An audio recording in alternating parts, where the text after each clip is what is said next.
Well, good morning. Thank you for coming today. Before I begin making my prepared remarks, which will be available to everybody when you leave, a copy of my prepared remarks, so you don't feel like you need to record it. But I would like to say, before I begin those remarks, that I do extend my sincere condolences to the family of Santo Garcia and Marcelina Garcia Perfecto. The Kern County District Attorney's Office will not be filing criminal charges against Immigration and Customs Enforcement agents Ramiro Sanchez and Dimas Benitez regarding an incident that occurred in Delano, California on March 13, 2018. My decision is based on two things. First, there is no credible evidence that either agent lied in their statement to Delano Police Officer Nino. And second, I do not believe legally, that is under the law, we can pursue charges of giving false information to a peace officer pursuant to Vehicle Code Section 31. The evidence presented to the Delano Police Department in support of the request for the Vehicle Code Section 31 charges is as follows. On March 13, 2018, Agents Sanchez and Benitez were conducting surveillance in Delano, California, when they observed an individual matching the description of a person that they were looking for. The individual, Santo Hilario Garcia, and a female, Marcelina Garcia Perfecto, entered a dark-colored Ford Explorer sports track along with a third person and drove away from an apartment complex. Both agents followed the Ford in separate, unmarked vehicles. They followed the Ford to Robert Kennedy High School, where the passenger, a student at the school, was dropped off. The Ford drove northbound on Haight Avenue and stopped for a red light on Cecil Avenue. When the light changed, the Ford turned westbound on Cecil, at which point Agent Sanchez and Benitez attempted a traffic stop by activating their emergency lights. The Ford yielded to the right and stopped. Both agents got out of their vehicles. As I said, they were in separate vehicles and approached the Ford on foot. However, before they reached the car, the Ford took off at a high rate of speed and continued westbound on Cecil Avenue. Both agents returned to their vehicles and followed the Ford. After a brief period of time, the agents stopped following the Ford and pulled their vehicles over to the side of Cecil Avenue. They did this because they observed the driver of the Ford Explorer, Santo Hilario Garcia, driving recklessly and passing other motorists at a high rate of speed. After discussing the situation, both agents decided to look for the subject vehicle, the Ford. They continued to drive west on Cecil Avenue. They came upon the accident, which had already occurred, and stopped their vehicle, recognizing the Ford Explorer as the same car they had attempted to stop a few minutes earlier. 3 civilian witnesses were interviewed about the accident. All 3 witnesses stated the Ford was not being followed or chased by the police, or by police, the word they used, at the time of the accident. These statements are consistent with and corroborate the statements of both agents. The only interviews of Agent Sanchez and Agent Benitez occurred at the scene of the accident. Neither interview was recorded. Agent Sanchez told Officer Nino that after the traffic stop, the Ford fled westbound at a high rate of speed. Agent Sanchez returned to his vehicle and began to follow in the same direction as the Ford. The statement that is attributed to him in the police report is, he was not in, quote, pursuit with emergency lights / sirens, unquote. Agent Benitez told Officer Nino that he followed behind Agent Sanchez, stating that both vehicles, his and Officer Sanchez's, were obeying all laws / regulations, and they were not in, quote, pursuit, unquote. Pursuit being the only word in quotes as to that statement from Officer Benitez. It is these statements that Delano Police Department contend are dishonest and inaccurate. The basis for the Vehicle Code Section 31 charge, according to the Delano Police Department, is that the agent's statements are contradicted by the video surveillance evidence seized from a residence on Cecil Avenue. It appears to me, from my review of the surveillance video, that both agents were obeying traffic rules, and in the relevant 10-second clip that is seen on the surveillance video that was provided to my office, neither agent's vehicle appeared to be overtaking the Ford. The agent's cars can be seen on the video approximately 10 seconds behind the Ford. During this time period captured on the video, the first agent's vehicle, driven by Agent Sanchez, had emergency lights on, and the second agent, Agent Benitez, had his rear emergency lights on. There is no evidence presented from which I am able to conclude one way or another that either vehicle had their sirens activated. According to the timestamp on the surveillance video, as I just stated, the agent's vehicles were 10 seconds behind the Ford, and there was also an unidentified civilian vehicle in between the Ford and the agent's vehicles. The civilian appeared to be operating his vehicle in a normal manner and did not appear to be yielding to any law enforcement activity because, as I said, the agents were behind the civilian vehicle. Agent Sanchez's exact words were that he was not in, quote, pursuit with emergency lights siren. As I said, there is no evidence that the siren was on or off. As to the lights, which were on, it is a reasonable interpretation of the evidence that the emergency lights that were activated for the traffic stop remained on after he jumped in his vehicle to follow the Ford.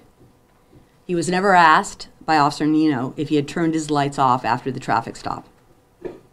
As to Agent Benitez, he stated they were obeying all traffic regulations and he was not engaged in a, quote, pursuit, unquote.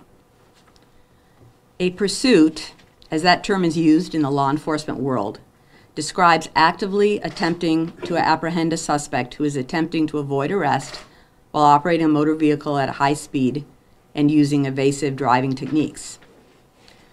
Were the agents following the Ford? Yes. Were they speeding and or passing cars in order to catch up to the Ford or to actively apprehend the people in the Ford? No. That is not depicted on the video evidence, nor in any of the witness statements that were provided to us. There is no evidence to suggest that either agent was in a, quote, pursuit, unquote, at either of the relevant times. Not after the Ford abruptly took off after the traffic stop, and certainly not when the Ford crashed into the pole, killing the occupants. Therefore, there is no evidence to support a filing of a Vehicle Code Section 31 charge against either agent. Finally, even if we assume for the sake of argument that the agents were in a pursuit, we must examine the elements of Vehicle Code Section 31. In 2016, in the case of People versus Morera Munoz, the law was clarified regarding the elements of Vehicle Code Section 31. The court stated that in order to violate the statute, the false statement must pertain to a material fact. The Morera opinion describes the materiality aspect as rising to the level as to corrupt the investigation. As I have previously stated this morning, the evidence the Delano Police Department is relying on are the statements of Agent Sanchez wherein he said he was not in a, quote, pursuit with emergency lights, sirens, unquote, and Agent Benitez who said he was not in a, quote, pursuit, unquote. These statements are not material. The only way they could be considered material is if the pursuit with lights and sirens was a factor in the cause of the accident. 3 civilian witnesses who were interviewed by the Delano Police Department stated the Ford Explorer was not being chased or followed by any law enforcement vehicles at the time of the accident. In fact, those witnesses' statements, in combination with the Delano Police Department's conclusion that the primary collision factor was an unsafe turn with an associated factor of unsafe speed on the part of the occupants of the vehicle of the Ford, leads me to find that the statement was not material. Therefore, there is no violation of Vehicle Code Section 31, and as I previously stated, no charges will be filed against either Agent Sanchez or Agent Benitez. With that, I'm happy to answer any questions that you might have. I'm curious. So the ICE agents were not in pursuit, but they were following behind them. What was their intent? Was that brought up in the review at all? There's actually two. It's important that everybody understands there was two time frames here. There was the first when they attempted to pull the vehicle over to stop the vehicle, and the vehicle took off. And so they started to follow the vehicle. And in terms of what was their intent, that question was never asked. But they followed the vehicle for a brief time, I would say no more than 30 to 45 seconds, at which time they pulled over and talked about what they should do at that point in time. Do you know if the surveillance video was before or after they pulled over and discussed what they were going to do? Before. And he said, Sanchez said that he followed them for about 15 seconds, but you say it was about 30? I believe that he gave a statement that it was about 15 seconds. I think it was probably closer to 30 seconds, assuming that the timestamp on the surveillance video is correct and not off by seconds. That's hard to know. And in their evidence list, they said that there was a second surveillance video, but then they never mentioned it in the investigation report. Do you know if there is another surveillance video? They did not submit a second surveillance video to my office for review. I'm sorry, can I get a clarification on where exactly the camera was in relation to the traffic stop and then the crash? Well, I can't tell you that. The surveillance video was approximately a mile. That house was approximately a mile from the corner of Haight and Cecil. And that's approximately where the traffic stop took place? No.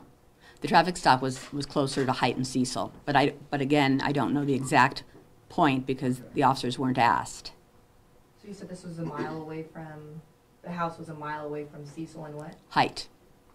And then the accident scene was from the house was approximately a mile and a half away.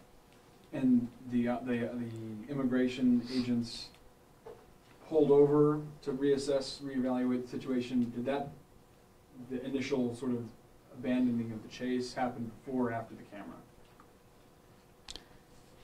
I wouldn't call it an abandoning of the chase. Whatever the jargon is. But it happened after what's pictured on the camera. Okay. Do they know why the couple was running or fleeing? Were they illegal? That wasn't germane to our investigation. We would, in other words, we would assess this charge whether they were legally in the country or not legally in the country. So in terms of assessing the whether to be able to file a VC-31, that just isn't important to our decision. So you don't have that information whether or not they were, because you guys didn't look into that, as I was saying? I believe I know the answer to that, but that's because it's been reported in the media. I have no personal knowledge of that, and that wasn't contained in the Delano Police Department reports. The only information, it would be speculative for me to at this point or any point actually to state why they might have been fleeing law enforcement. Okay. You had mentioned that Detective Nino never asked if the lights were turned off after that initial stop. So is it pretty normal for police departments to turn something over, like with this little, I guess I don't know if it was as thoroughly investigated or if you can speak to that as far as getting this turned over to the DA? Getting the case turned over to the DA's office to see for charges, because it seems like you're saying that Detective Nino never asked if the lights were turned off. So was there never, I guess from the start there was never enough to do anything with this case, right? Based on what you found. My opinion is based on the evidence that was submitted to us from the Delano Police Department. I can only state there's no information in their reports indicating that they interviewed the agents about a number of things. But as our burden in every case is to convince a jury beyond a reasonable doubt. But in this case, putting that aside for a moment, we can talk about the law and requiring a material misstatement, which it's clearly not a material misstatement. So, you talked about what constitutes a pursuit, and I know from the police report it seemed like the ICE agents referred to not pursuing with emergency lights due to ICE's policy. regardless of whether or not that violated what we consider to be a pursuit, does that violate ICE's definition of a pursuit? You'd have to ask them. I'm not, I don't have the policy, and that's not available to me, so you'd really have to direct that to ICE. Can we get the surveillance video from the district attorney's office? That's not ours to provide. If the Delano Police Department chooses to release that, then that would be the agency to ask. All our material goes back to Delano, the reports and the video, and then whatever they decide to do, it's up to them. You mentioned that the Delano Police Department thought that the statements that ICE agents made to their officers were dishonest. What has been your level of communication with them, and what are they must have referred this to your office for a reason, right? Well, when I say I mention it's dishonest, it's in their report. It's in the summary. That's what they called it, dishonest. And I've had, other than briefly speaking with the chief to tell him of my decision this morning, I've had no contact with the officer. That's normally how we would handle a case. We make our filing decisions based on the four corners of the reports. We've asked them to provide us with some additional information, which they did, in terms of logs and that type of thing. I guess I feel confused about the conclusion, because wasn't it to find out if the vehicle code was violated if the agents knowingly presented false information, and the information that they presented was that they were not pursuing with lights flashing. So if it was determined that they were, how does that not violate the code? Well, as I indicated, the code requires it be a material misstatement. And the 3 civilian witnesses who were interviewed indicated that there was no law enforcement present at the time of the accident. They didn't see any law enforcement vehicles. And so that corroborates the statement of the ICE agents that they pulled over, that they discussed what to do, and then they continued traveling along Cecil Avenue and came upon the accident. So it's not a material misstatement, but I think that, so that's why the vehicle code isn't violated. That's what the law requires. That requirement isn't met. So the witness statement trumps the surveillance video then? The surveillance video was taken before they pulled over. It's really important to make that distinction. There's 2 periods of time. They pulled over, and then at some time, however many seconds passed, they continued to drive along. They were following them, but again, pursuit has a technical meaning in law enforcement, so I don't believe there's really evidence to suggest there was a pursuit, because had there been a pursuit, I think they would have been speeding, trying to pass the civilian who was in between them and the Ford, and they didn't attempt to do any of those things. So when he says he was not in pursuit, you can parse the statement, or you can interpret it in the way it was said. He said he was not in pursuit with lights and sirens. Benitez never said anything about lights and sirens. But in Sanchez's statements, if you look at the statement, I think from his perspective, it wasn't a false statement, because he was not in pursuit with lights and sirens. He didn't say I didn't have my lights on. He said he was not in pursuit with lights and sirens. So you need to look at take it in context rather than out of context. Yeah, so Well, sorry. go ahead. He was next. Yeah, Go ahead. Lisa, Mhm. what was the length of time between the collision and the time that ICE agents arrived at that scene? I don't know. Was it a matter of seconds, minutes? I don't think it was seconds, because there were 3 911 calls, and they didn't come from the ICE agents. Okay. Rate of speed, I wonder? The speed Or- limit I'm sorry. Yeah, speed limit and then rate of speed for the two ICE agents, and approximate rate of speed for the 2 crash victims. That's not indicated in the report. In the report, the Delano Police Department came to the conclusion that the occupants of the Ford were speeding. That was the associated cause of the crash. This was a horrific crash. So the speed limit on Cecil is 60. So they were driving faster than 60. There's no indication in anything I reviewed to tell us how fast the ICE agents were driving. Can you clarify one more time what was seen in that video, since you, or at least your agents have seen it? Was there one red light on in the front of the car? Was there yellow lights blinking in the back of the car? Could you tell from the video? Was it red and blue lights flashing?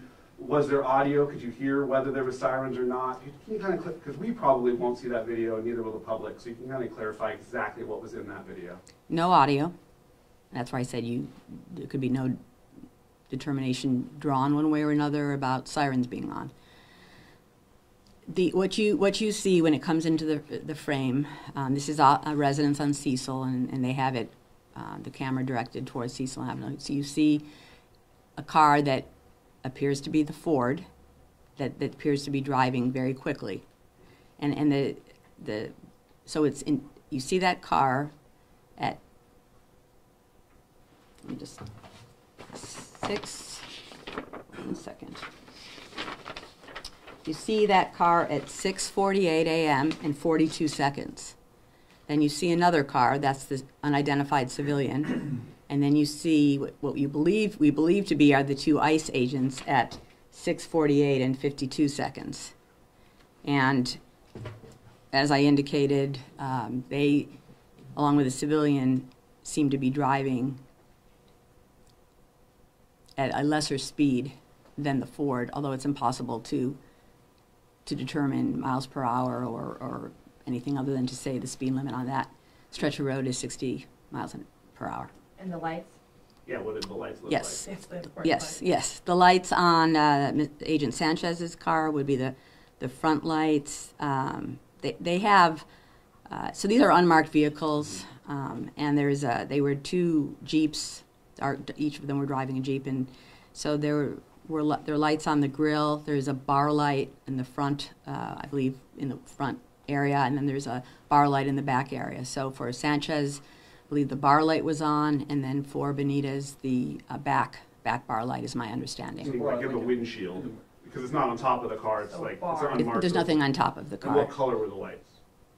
Yellow? It's really, red, blue? it's very difficult to tell. So when you say bar, where's this bar? Front of the car? I have not seen, that has been described to me. I have not seen those pictures, although they did take, Delano Police Department did take pictures. Probably inside the windshield, on the back window. Yes. What false information, so this is what tripped me up as well, what false information are they saying Benitez gave? Because they stick with the emergency lights, but Benitez never mentions that in a statement. Let me say that the Delano Police reports did not identify the false statements. So when I'm discussing the false statements from the report, they did not identify they just said that we found this video, it contradicted what the agent said. So I am presuming that the false statements have to do with the issue of the pursuit and the lights. But that was not specifically identified in the report. My last question for you would be, can you just quantify a little bit more about the material and how this is not material when there was one question that needed to be answered and it was lights on, lights off. These agents said their lights were not on. Video shows their lights were on. That was that was what was a decision factor. So basically, how did you come to the decision and quantify it for me as if I'm a 5-year-old and I need to understand what quantifies something as a material in this case and why that's not considered material? Because everything else, you said it like 3 different times, and I still can't understand why this is not considered material. So, well, the materiality has to do with if it related to the cause of the crash. okay. Okay, so I've discussed this incident happening in 2 segments. The first segment where occupants of the Ford took off after the traffic stop. Okay, and then the agents followed briefly and then pulled over. They were not the cause of the crash. They had nothing to do with the crash. Therefore, that issue of the lights, whether sirens, was not a material issue under the law. Do the Jeeps have a siren? I don't know. And then also, if the timestamp is correct, they went about 1 mile in 30 seconds, but it didn't appear that they were speeding? Who's they? I'm sorry. I mean, I guess kind of everyone, but the agents went from this place where they stopped them to where the surveillance video is, which is about 1 mile It is. in 30 seconds. Right. The problem with that is I can't tell you exactly where the Ford pulled over and where the agents pulled over. I know it was past Hyde and Cecil, but again, that was not a question that was asked of the agents by the Delano police officers. Take me back, show me where you stopped, and those questions weren't asked. So I can say that it's approximately a mile, somewhere closer to Hyde than to where they pulled over, or to where they stopped and talked to each other. They pulled this car over. So that's why I'm estimating approximately 30 to 45 seconds that they followed. But we only have 10 seconds of video where they're actually on the video. I think Chris and I are having the same kind of mapping issues. So you think that the pause where they pulled over and stopped following happened after the video camera? I don't think that. Okay. That's what the reports say. Okay, maybe that's the belief. So you have someone pulls over, the pull over near Cecil and Hyatt, However you pronounce it, yes. and then they begin following, and then there's a camera pointed towards Cecil. At what is it before or after that camera that they stopped following? After Okay. they pulled over. And so they said they pulled over about 15 seconds, which you think must have been longer than 15 seconds I do. because of the duration that they traveled. I do. Okay. And you think that was probably a difference of 15 to 30-ish seconds? I realize it's a guessing game. Yeah, I mean, it depends on a lot of factors that I don't have the answers to, but I'm Okay. estimating 30 to 45 seconds. So, camera here, they stop here before the camera. No, They stop after the camera. right. Okay. And then witnesses, and then crash site, if we're traveling farther to the west? I think the witnesses were actually, I'm not sure what your question is. Oh, she's kind of establishing this line. The timeline. Moving here's down the light, west on Cecil? They stop, try to make a traffic stop, people get out, or they get out, get back in the car, people take off. There's a surveillance camera, they drive past the surveillance camera, the ICE agents, they pull over, decide what to do, then they get back in their car, then they start driving. Yes. With their lights on, surveillance video catches those 10 I seconds. do not know that their lights are on. So because they can't be seen in the video any longer, is that what you're saying? Right, I have no idea, and they weren't asked. So I have no idea. And so with I have that- no idea how long they talked at the side of the road. I don't know if it was 2 minutes, 5 minutes. No way of knowing that. Mhm. I think that there's going to be some in our community that will say that the actions of the Delano Police Department were political. And there's another part of our community that will say that your action today, and not pursuing those charges, is political. Can you address those sort of suspicions that maybe either side of this may have about this whole scenario? Well, I certainly can't speak for the Delano Police Department or the Delano community. I wouldn't begin to do that. I can tell you that I approached this case like every other case, trying to do the right thing for the right reason. Politics had nothing to do with it. There's no evidence to support the filing of these charges in this case. How important would it have been for them to record the interviews? Is that a big part of it, that they didn't record the interviews as well?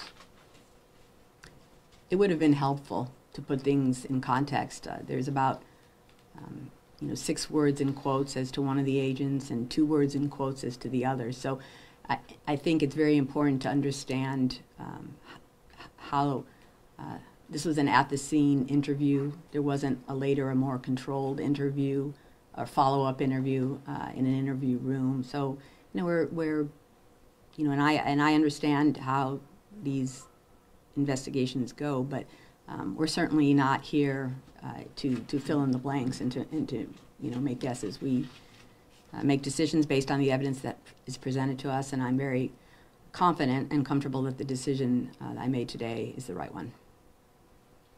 And has the DA's office ever dealt with a case like this involving ICE agents?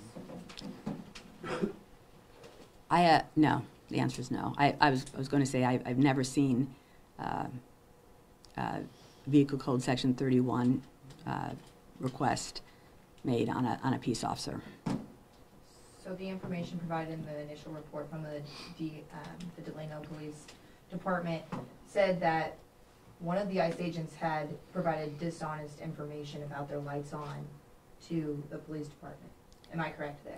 It's in the summary portion. I believe it's on page 1. It actually said dishonest and inaccurate information, Okay. which are actually at odds because inaccurate information doesn't form the basis for a VC 31 complaint. It has to be, an intentional misstatement. So, but that's where they use that statement. So how is this not considered an intentional misstatement? How's what not considered intentional misstatement? The information that was provided by ICE agents, how is that not considered intentional, intentional dishonest information? What basis goes off of intentional is what I'm basically saying. If someone says something, it sounds like that's intentional. Well, when people make statements, it's not always with an intent to deceive.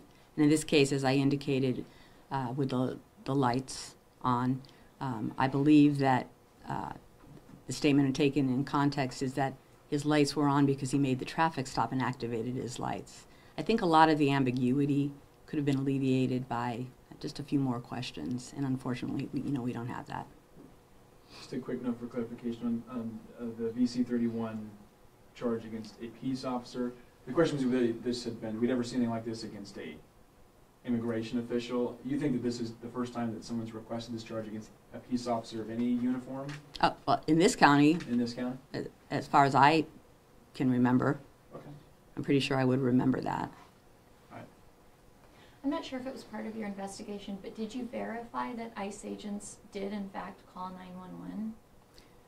So we don't do an investigation. I just want to just say that at the start. We rely on what the law enforcement agency provides to us. We make filing decisions based on the four corners of a police report. If we want more information, we can ask them for that information, or we can try to discern information that we think might be relevant.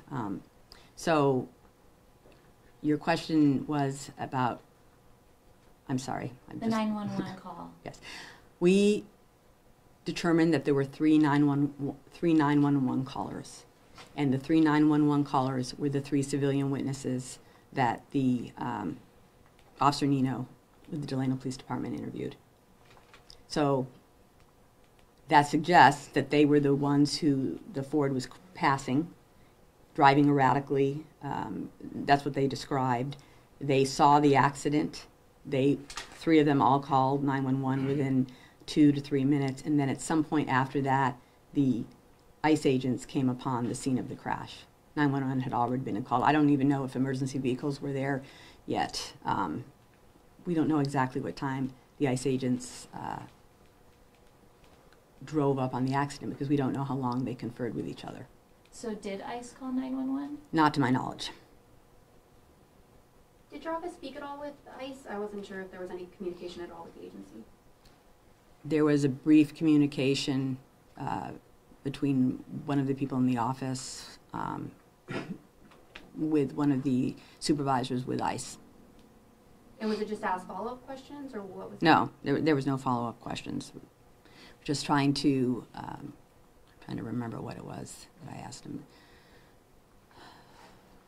I actually can't even remember why it is he called. It was a brief conversation.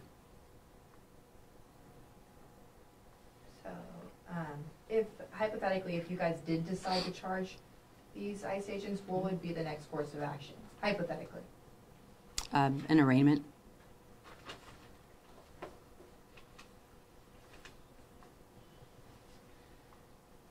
That it? I have a question about an unrelated case.